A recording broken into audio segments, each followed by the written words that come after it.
yun po yung pinakauna. Kaya naman nagalaw talaga ng ano.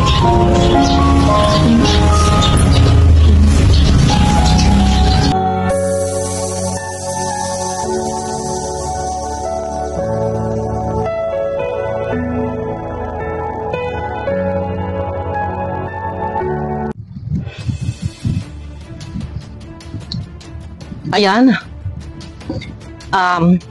Isang mapagpalang araw po sa ating lahat. Yan. Saan kayong sulok ng mundo? Mega love shout out sa inyo lahat. At dito, bigay lang tayo ng opinion. Dito sa magkakapatid po ni Ate Sheena. Yan. Sa mga hindi nakakakilala kay Ate Sheena, kay Kulot, kay Madeline, si Bombay. Yan. Yan po ay nung kasabayan po halos yan ni Lola Damiana. Ano po? At katunayan si Sheena po, sa mga hindi nakakaalam, si Ate Sheena po ay kauna-unahan po naka-love team ni Kalingap Edo. Yan, ni Papa Eds, no? Yung issue, at dito may mga nagbigay na ng reaction. Alam ko marami po ang hindi nakapanood sa mga pangyayari dito kay Kulot. Si Kulot po, yan po kasing magkakapatid na yan. Si Madeline, si Ate Sheena, si Kulot, sila po ay mga dancer ng Kalingap kapag merong ribbon cutting. Para po sa mga iba na hindi nakakaalam, sila po yung mga dancer dati pa kapag may ribbon cutting po ang Kalingap yun, kapag may house blessings. Alam ko marami ang hindi nakakapanood dito sa vlog ni Kalingap Rob, at ito ay wala pang bali 134 lang po yung views. Ito po ay hindi sa official account sa main channel ni Kalingap Rob, doon po ito sa Rob Matubang Vlogs. Baka pwedeng panoorin nyo po guys, no? Ang medyo makapagbag damdaming pangyayari kay Kulot na wala namang may gusto nito at hindi rin nila inaasahan na mangyari ito. Pero dito po, meron, ito lang po, yan nakikita nyo po dyan sa screen. Meron pong title na Kulot muntik ng pagsamantalahan ng kanyang. Nakikita nyo po dyan, no? Ito guys, ito na nga, napuntahan na, no? At ang pumunta po doon ay sila Ian Ramirez. Siya yung naatasan ni Kalingap Rob na puntahan itong si Kulot. Katunayan, ang balita pong ito ngayon, hindi matagal na po to, siguro nasa Hong Kong pa po, nasa Hong Kong pa sila Kuya Bal. Ako po yung nag-report kay Kuya Bal sa may message po dito si Madeline, si Sheena. May message po si Sheena sa isang sponsor po nila Sheena at humihingi po ng tulong.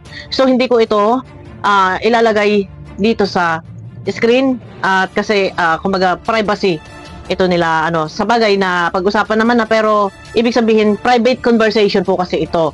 Pero may babasahin po ako dito na ito lang yung mahalagang bagay na ating tatalakayin, at ito na nga po yung isinadya nila Ian Ramirez doon sa kay Kulot, no? Ang babasahin ko lang po ito yung sa ikalawang stanza po, kasi humihingi sila ng tulong kay sponsor. So naiparating po sa akin ni sponsor. Shout out po kay Ma'am Rosemary. Yan. Ang sabi po dito, pumunta po sa akin si Kulot.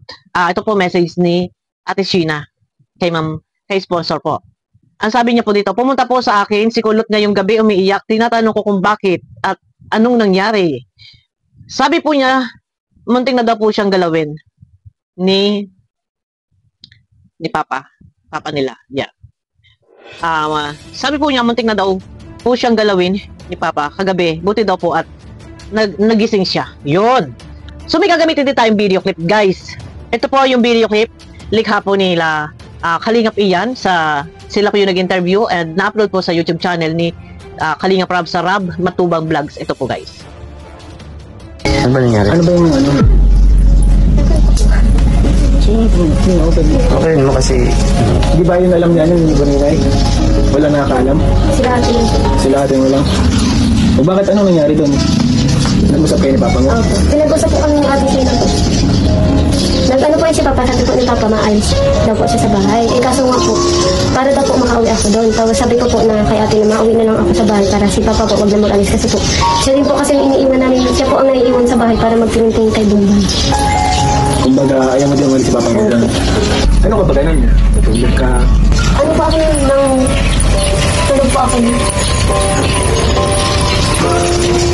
Hindi paano ka na gising ka lang. Hindi kasi yun ano eh. Hindi yung basta-basta kasi. Yan ang explanation ni Papa mo. Ayun ko sa inyo. Ayaw mo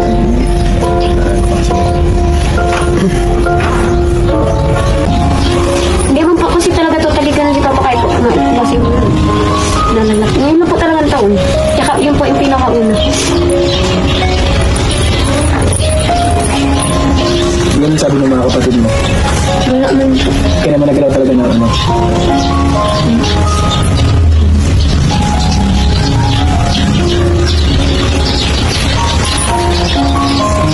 Ayan, at alam niyo sa totoo lang, napakahirap na walang nanay.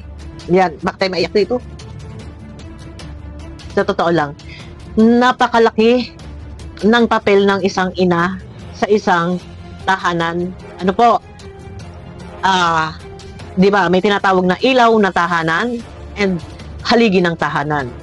Matagal na pong panahon na yan ay nasusubaybayan namin. Ito magkakapatid po nila Marilyn, ni Kulot, ni Sheena, ni Bombay.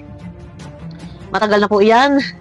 Pero ang tumatayong tatay sa magkakapatid ay si Ate Sheena. Dahil ito pong si Papa nila ay para sa mga hindi po nakakaalam. Pero alam naman po ito ng karamihan. Pero hindi na po natin kailangan ipangalandakan dito.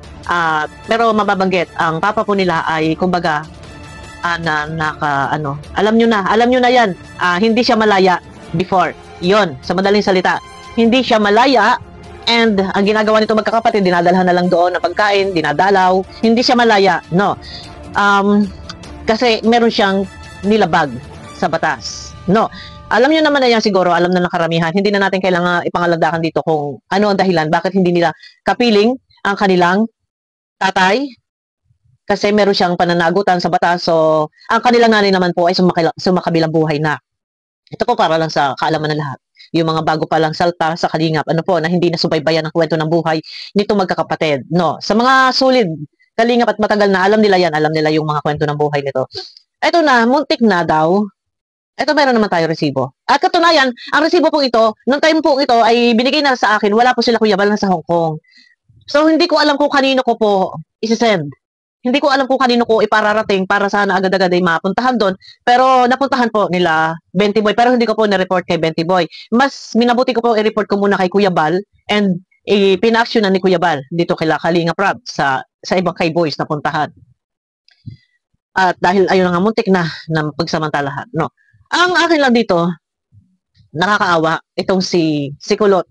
Nakikita ko sa kanya, andun pa rin yung pagiging anak na mas minabuti niya siya yung umalis kaysa ang aalis yung papa. Dahil ang sabi nga niya, siya na lang yung aalis, wag nang aalis yung papa niya doon sa bahay.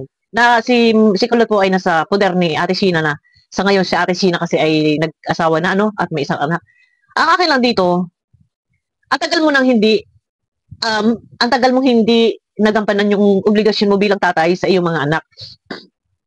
Kasi nga, nandun siya sa loob. Alam nyo na yun, kasi meron siyang pananagutan. Sabihin natin na sa loob ng piitan, meron siyang pananagutan sa batas. Hindi na natin kailangan sabihin pa kung ano yung mga ginawa niyang paglabag. Ang highlight lang kasi ng ating topic dito ay patungkol po kay Kulot na muntika na. Bilang tatay, ikaw yung matagal ng panahon na ang laki ng iyong obligasyon na hindi mo nagampanan sa iyong mga anak. Tapos, nandito, nung panahong ikaw ay lalabas na, nablagyan ni Ate Sheena, lalaya na, masaya yung iyong mga anak, pinuntahan ka para sunduin kasi lalaya ka na. Ito yung pinakamahirap pag walang nanay kasi nga yumao na yung nanay nila. Tapos ganito pa yung mangyayari kasi yung mga bata, sabik sa magulang, tapos ikaw yung nung panahong lalaya ka na, sinadya, pinuntahan ka doon ng iyong mga anak para sunduin, salbungin yung paglaya mo. Tapos ganito yung mangyayari, isang umaga habang natutulog ang iyong anak, wala ka malay-malay yung anak na tititigan mo, na pinagnanasahan mo, may binabala ka. So, ito guys, wala pong nangyari. Wala pong nangyari sa kanila. Kasi nagising. Kasi yung hindi po natin kailangan basahin pa lahat ng message. Basta yung highlight lang ng topic. Yun nga. Nagising. So, nandun. Nagising si Kulot. Siyempre, magigising kung hinahawakan ka. Pero wala pong nangyari kasi nga po nagising siya and naagapan. Dito na wala siyang mapagsabihan. Hindi ang alam nga ni ate niya buti siya, bakit kasi magamaga yung mata. Ang akin lang anong klaseng tatay? Yun lang, minsan may sumpa tayo. May sumpa tayo kasi wala na nga yung nanay. Kasi sumakabilang buhay na. Tapos yung mga magkakapatid na to na sila Bombay, kumbaga parang namumuhay sila ng kanikan na sila lang and mga kalingap yung tumutulong. Alam mo sa totoo lang malaki pa rin kumbaga malaki pa rin ang parte ng kalingap kung sila ay titingnan iba-vlog or asikasuhin intindihin kasi nga beneficiary po ng kalingap to eh. Ang akin lang bilang tatay, sabi ko nga sa inyo, hindi tayo susumbatan natin yung ama kasi kung kay Kulot ay okay lang naman. Pero nakikita ko kasi parang wala siya sa wisyo. Wala siya sa ayos ng kaisipan. Kasi kung noon nagkasala ka, meron ka mga nilabag sa batas and then nandun na, nung puntong nananagot ka na sa batas, nandun ka na sa loob, no? Nasa piit, nakapiit. Alam nyo na yan, alam nyo na. Yung sanang doon, habang ikay nasa loob, nalala mo ba yung iyong anak? Ilan to? Mga dalaga, mga babae. Lima to eh. Mga babae yung anak mo. Sana ito kulang to sa sa counseling, si Papa, yung Papa nila. Kung ito ay napapainitan, alam nyo yon, nagsiseminar siya or dapat nga kulang to sa yung maluto siya sa pangaral, maipaalam sa kanya kung ano ba yung obligasyon niya bilang tatay, na meron siyang 4-5 magkakapatid na puro babae, walang kapatid na lalaki na namumuhay doon sa isang bahay na sila lang. Naisip mo na, paano yung iyong anak? Sinong gagabay? Ngayon lumaya ka na, hindi mo pa rin halos magampanan yung obligasyon mo bilang tatay and napapag-isipan mo pa ng gano'n na parang gusto mong tangkain na galawin yung anak mo, sisirain mo yung buhay ng anak mo. Nasa halip sana, likumin mo yung iyong anak. Punan mo yung iyong pagkukulang. Magporsige ka, magtrabaho ka, magsipag ka. Nasa ganon, yung ilang taon ng iyong pagkukulang and wala na nga silang nanay kasi patay na yung nanay nila na ikaw tatay nandiyan ka at nakalaya ka na. Sana, bilang tatay, gampanan mo yung pagiging tatay. Pero anong nangyari? Parang nandidemonyo. Sorry sa words ko. Pero nakikita ko naman dito kay Kulot. Strong siya and parang hindi siya yung ganun na parang itinuring na mortal sin yung ginawa ng kanyang papa. Hindi. Kasi parang kumbaga marunong agad siya magpatawad. Makikita natin doon yung bilang isang anak, papa niya yon. So hindi ganun kabigat para sa kanya. Mabigat ko sa bigat kasi syempre ikaw ba naman yung pagsamantalahan, tinatangkang pagsamantalahan. Mabigat ko sa bigat, masakit, mayroon kang mahirap magpatawad ko sa part ng iba, no? Mahirap magpatawad. Pero ang akin lang, nakikita ko kay Kulot na ganung masakit para sa kanya kasi syempre lumuluha siya eh. Iiyak siya eh, umiiyak siya eh. Syempre masakit. Kung sa part ko manghihinayang ako sa tatay kita, ang ganda ng pagtingin ko sa iyo kasi kahit gano'n na meron kang pinananagutan sa batas before or sabihin na natin nandun ka sa piitan. Kumbaga parang natutuwa pa din or mahal pa din siya ng kanya mga anak at naghihintay pa rin na siya makalaya bilang tatay nila. Ganito naman yung ginawa ni tatay, ni papa. Pagkasamantalahan. Pero buti na lang at nagising. Pero napaka-strong ni Kulot and hindi siya nag-isip. Wala siyang binalak or ni plano or hindi siya nagsumbong kung kanino man. Hindi siya nag-iskandalo para ipakulong or ipabilanggo. Kasi yung doon pa lang yung tangkang aanuhin ka, pagsasamantalahan ka. Doon pa lang talaga, na yan na naman, balik na naman ulit yan doon sa isa na naman ulit ang bagong pagkakasala, so mananagot na naman ulit siya sa batas. Pero, baka maulit. Yun ang nakakatakot po dito. Baka maulit. So, itong kapatid dito si Kulot ay nakaisina. Nakakapanghinayang. Nasa halip, relax yung isip, walang iniisip, naging dagdag isipin. Gayong wala na nga po silang nanay at patay na. And yung tatay nila ay pabalik-balik doon sa ipitan. Alam nyo na yan. Pabalik-balik kasi mayroong pananagutan sa batas. Tapos, itong nakalaya, sa halip sila yung happy family, magkakasama, and may gagabay sa kanila. Ano nangyayari ngayon? Malaking kaistresan, magkakaroon ng ano dito si Kulot kasi unang-unang nga yung pag-aaral, tapos ito pa na vlog pa nga nila Ian, no, na-upload doon sa YouTube channel ni Kalinga Prab. Magkakaroon ng trauma yung bata, sa madaling salita, and hindi ganun kadali na mawala sa isip niya yung pagtatangka ni papa niya, hindi ganun kadali na mawawala sa isip niya habang buhay po yan. Yun yung pinakamahirap dito, na paano niya iwawash out yan sa isip niya. Di ba? Paano siya makaka-move on? Pero sabi ko sa inyo, nakikita natin na parang strong siya, okay lang sa kanya. Nakikita natin na hindi siya ganun ka brutal yung galit kay papa niya. No? Parang ang bilis niya magpatawad. Pero ang nakakatakot dito, kapag naulit muli. Sabi nga ng iba, may nagko-comment doon sa Sarab Matubang Vlogs, doon sa upload ni Kalinga Prab, may nagko-comment na sana hindi na lang pinalabas, doon na lang sa loob para mas safe, mas malaya, at kumbaga hindi na sakit ng ulo. Medyo nakakaano lang, no? Sana nung panahon na siya ay nasa loob, na realize niya, naisip niya, na naalaala niya yung kanyang mga anak, na sino yung gagabay, sino yung poprotekta. Naisip niya sana yun. Kaya kung sa part ko, halimbawa, sa bagay nandiyan naman na yan. Kung ako yung anak, kung ako si Kulot, syempre maiisip ko na wala ka na nga, hindi mo na nga nagampanan yung pagiging anak mo, pagiging tatay mo. Tapos, ikaw pa sana yung number 1 na poprotekta, pero ikaw pa yung merong binabalak na masama. Medyo nakakaawa itong magkakapatid na to, sa totoo lang. Ang tumatayong nanay at tatay dito ay si Sheena, sa mga hindi nakakaalam.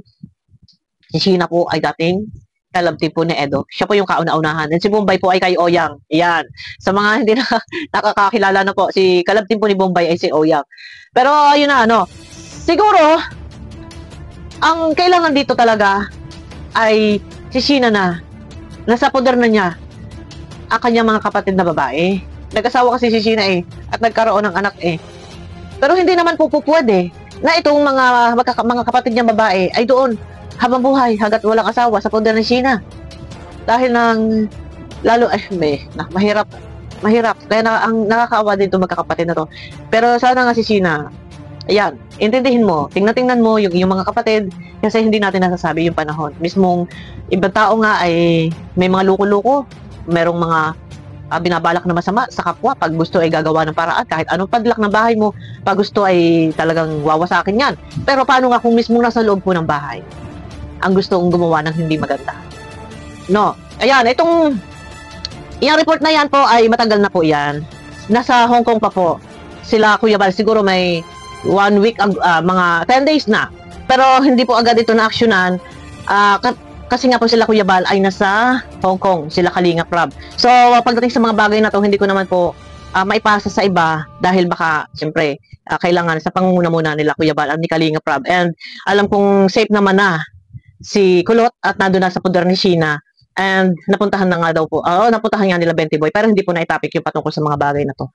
At yun nga, na-report ko na kay Kuya Bal. Kaya sabi ni Kuya Bal, sige, actionan. Kaya pinapuntahan po kila Ian, po. Pero ayun na, sana ingatan ni Sheena kanyang mga kapatid. Dahil mahirap na. Pag huli na lahat, andyan na. Sabihin man nating, may kasabihang, ay yung ibang halangang utak, mga baliktad ng kaisipan, hindi naman daw nabawasan, bagkus ay madadagdagan, pero brutal. Hindi maganda. Hindi maganda. Sisirain niya ang buhay ng anak niya. Pero buti na lang po, pumunta po sa akin si Kulot ngayong gabi, umiyak. Tinatanong ko kung bakit at anong nangyari. Sabi po niya, muntik na daw po siyang galawin ni Papa. Kagabi, buti daw po at nagkagising siya. Nag-iiyak po. Ayaw umuwi sa bahay, natatakot daw po siya. Ayan, dalawa po yan. Marami pa yan, hindi ko na lang po binasa yung iba at medyo iba ang topic dito. Ayun na guys, sa mga gusto po makapanood ng kabuuan video sa Kalinga Prab Vlogs, yung isang second channel po ni Kalinga Prab, nandun po yung upload, and 130 plus pa lang po yung nakakapanood, at alam kong wala po halos kalahati pa sa mga viewers ni Kalinga Prab ang nakapanood patungkol po sa mga bagay na to. Ayan na, sana maingatan, and sana ay yung mga ibang vlogger, hindi man i-vlog nila total nandiyan naman sila. Siguro ma-monitor itong magkakapatid kasi wala man ibang gumagabay. Kasi nga patay na ang nanay nila. Tapos si tatay nga nila pauli-uli and nakalaya na.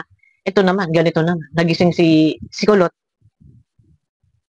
Kasi may masamang binabalak. Medyo nawala ako kay Kulot, pero yung last na tanong ni Iya na kung nagalaw or hindi siya kumibo. Ayun na guys, abangan nyo ako sa aking next video. Pakiclick naman po ng thumbs up. Puntahan nyo po ang vlog ni Kalingap Rab sa Rab Matubang Vlogs sa kanyang second account. Wala pa pong kalahati sa kanyang mga supporters na nakapanood. Supportahan po natin yung isang channel niya. Abangan nyo ko guys sa aking next video po.